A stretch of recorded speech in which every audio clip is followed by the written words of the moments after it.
I want to tell you another story from a few years ago.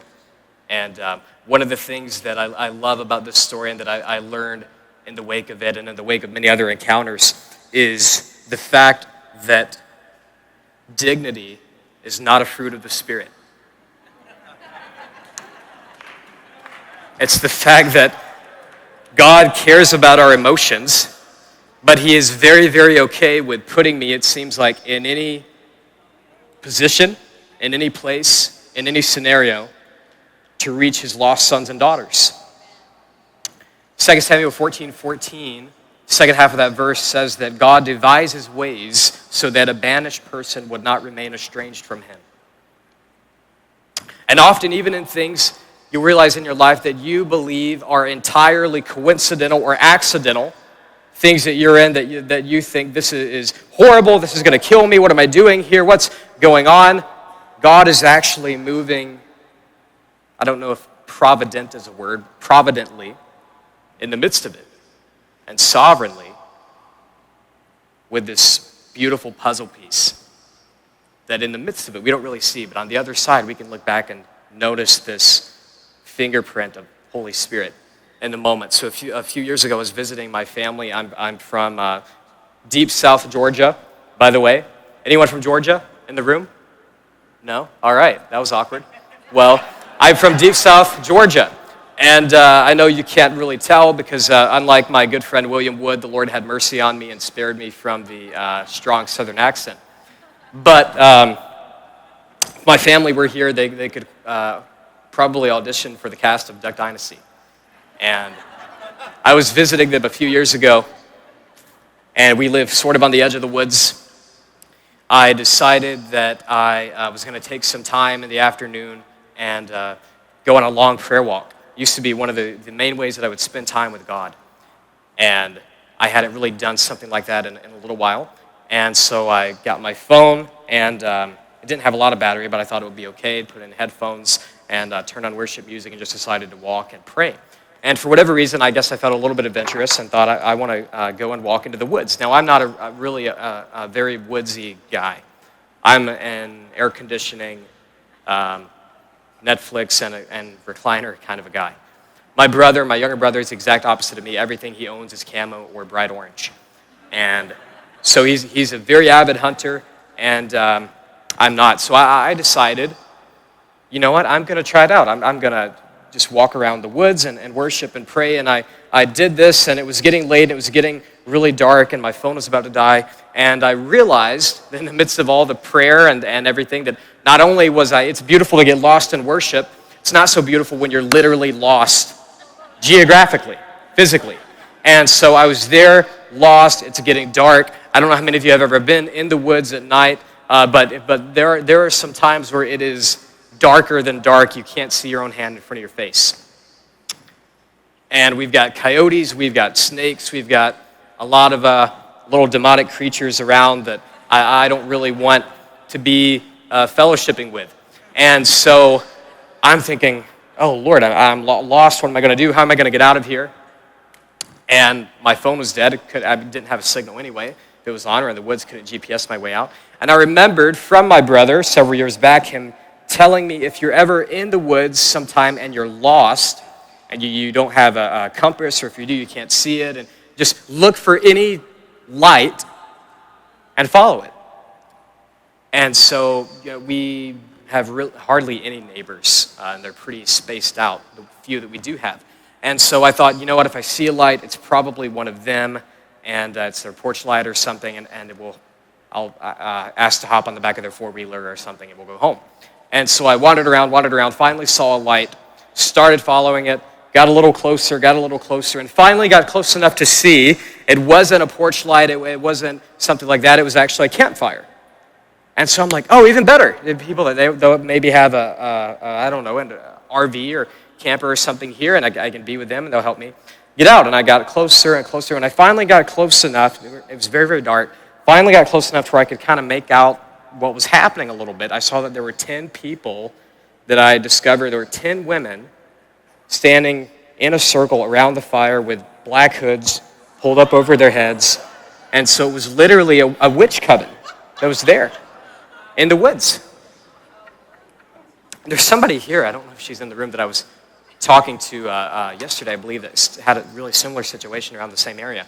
But anyway, I was kind of like I am now, remembering it, at a loss for words. Part of me was kind of mentally pinching myself and wondering if this was real. And the other part was, as I guess to reference Paul the Apostle and his words to the church at Corinth, in much fear and trembling. And I was standing there and thinking, I've got to get out of here. Get out. Now, it's about 50-50 whether I share this or not, but we don't have a big crowd here in the room at the moment. So they had actually had a cat that they killed, cut open, and threw it in the middle of the fire. And so one of them standing there and having a really large knife, butcher knife. And I'm thinking, run, run, run. So somewhere in the process of trying to get away, I made noise. They turned around and they all were looking right at me.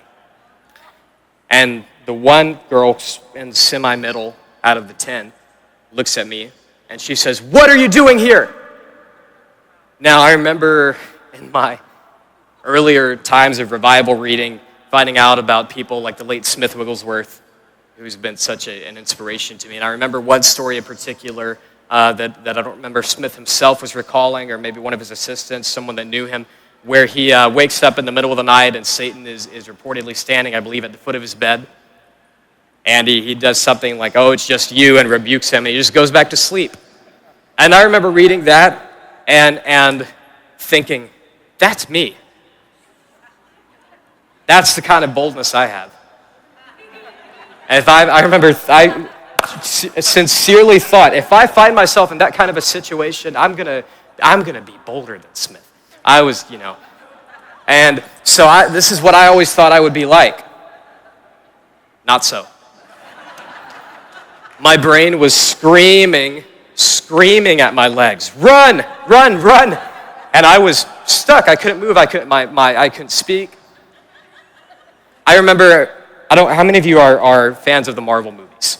So I remember, especially earlier on, in particular the early Spider-Man movies, when you would see people frozen in fear. I always thought it was fake before this. I thought it was like a movie trope. Like someone standing and a building's collapsing and it's falling on them for about 30 seconds, and they're just staring with their mouth open, looking up at it, and you're like, "Move, dummy! It's about to crush you!" And it gets right here, and then Spider-Man or somebody has to come and rescue them. I always thought that was fake. It's not fake. I couldn't move. And so she says it again, "What are you doing here?" Nothing. The last time she says it, she starts to point the knife at me. And again, another one of these spontaneous words just comes out of my mouth. They didn't come. It did not come because I had courage to say it. I'm sitting there. What comes out is, "I'm here because God sent me here to tell you that He's real and that He loves you." And it was like I could feel a 0.5 second of the fear lift off. And as soon as that sentence was completed, it was all back on me. I would have preferred, say that, "Bolt, get out of there." But I couldn't move. And she starts, similar to the man outside of the earlier bar in the earlier story, she starts sobbing, heavily, heavily sobbing. And the other 9 girls look around at each other, look at her, and they take off, run off into the woods. They did what I was wanting to do. And so I was standing there looking, and still didn't really feel like I could move, still did not, if I'm being honest, really want to be there, even in the wake of that, because I felt so much terror. And I started to try and comfort myself a little bit with the fact that, okay, obviously God's doing something with this. And also, it's now not 10-on-1, it's 1-on-1. And so I might be okay. And so I calmed down a little bit and started to inch my way towards her, get a little closer. And when I get maybe about this far away, she just grabs me in a bear hug and goes down to her knees, pulls me down, and she's sobbing and shaking, crying on my shoulder.